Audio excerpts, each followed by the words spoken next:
Alright, Wrestling Florida tube amp here. What we have on the bench at the moment is, I believe, a 1967 Fender Bassman that has had a few things done to it, but it's not really complete.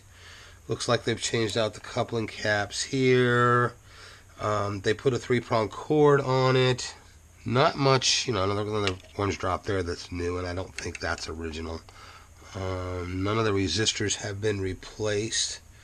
I'm going to flip it over really quick, do a quick check on the caps in the doghouse.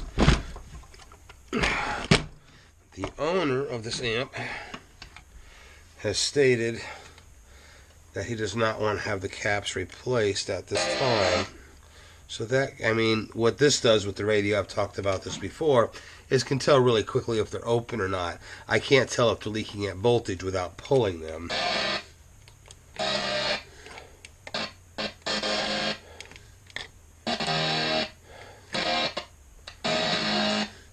So they appear to be okay. If I hear some 120 hertz humming, which I'm guessing I might, when I turn it on, then I might pull some leads on those caps and check them for leakage. Okay, now that we've done that, the actual complaint was noise. So, I'll put my radio away and we're going to hunt for noise. Alrighty, I have it warming up at the moment. Let's grab ourselves a chopstick. Let's see what we come up with here.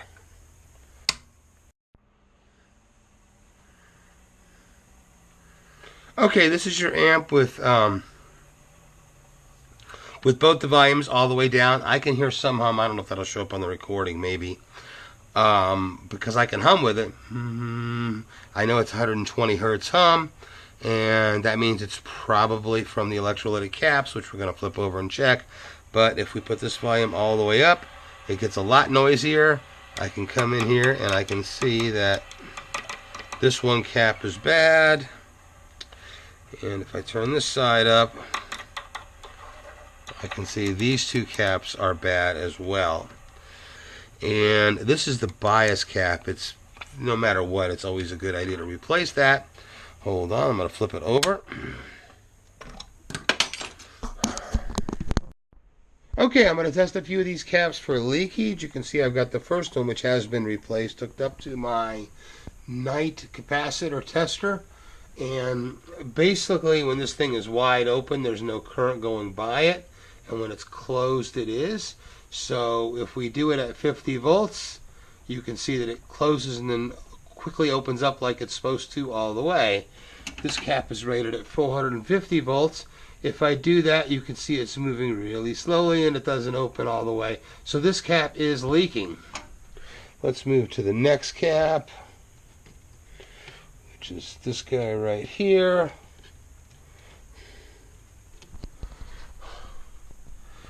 Okay, again, we'll test it up at 50.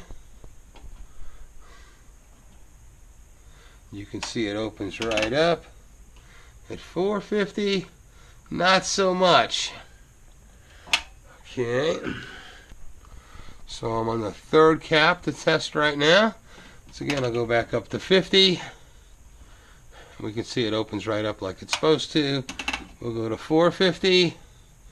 And, oh no, it's not opening. So we have, of the 6 caps, I tested 3 of the 6 caps, and 3 of them were bad, including the new one. Okay, so I reviewed this amp with the customer, explaining that the caps are bad, and he made a choice, a good one, to go ahead and recap it. So we're going to replace all these caps. I've got some really nice Sprague caps that we're going to put in it. Some F&Ts. And more Spragues. Basically Spragues and F&Ts. Doesn't get much better than that. So I'll be back in a minute when we get it all capped. Okay, we've got some nice F&T capacitors here, and we've got some Spragues. This amp's going to be very nice. Next step I'm going to do is glue them down. This keeps them from shaking and messing up the solder joints I just did for these guys.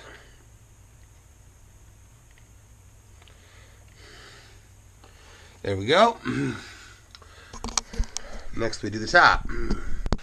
Alrighty, I've replaced some caps in here, the bias cap and a couple other caps. There were some caps that were already replaced with some orange drops, and they're going to be fine. This thing did have a noise problem from the ceramic caps. The ceramic caps, which are like these guys and this guy here, they can go microphonic, and this one have. So I've replaced this one, and this big one right here is going to get replaced by this little guy right there. So let me do that really quick. This amp had the classic hum balance, which works, but the overall bias was too low. A couple of options with that is to either change the hum balance out to a bias pot and just rewire it so it's a bias pot. The problem with that is you lose the hum balance, and the amp would probably hum more, although we bias correctly. The other thing would be to put another pot in, which I thought about doing, but the guy that owns this wants to sell it, so I'd rather it look more minimally modded so that person can do whatever they want to it, or not, because what I simply did was put a resistor in here to raise the bias a little bit, and you can hear the hum balance still works, and the bias is a lot closer to where it needs to be now. So this amp is in pretty good shape. Okay, here it is with the guitar plugged into it. Right now it's turned down. If I step away from it, it's not too bad.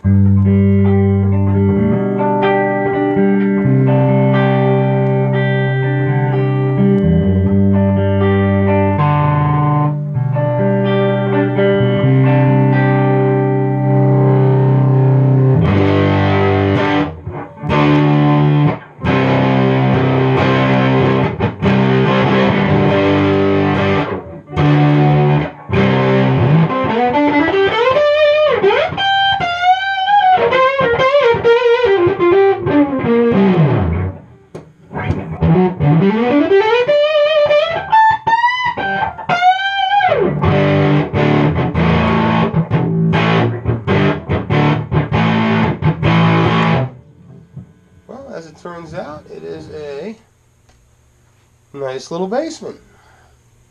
My work here, I believe, is done. I will be calling the guy over to take a look at it.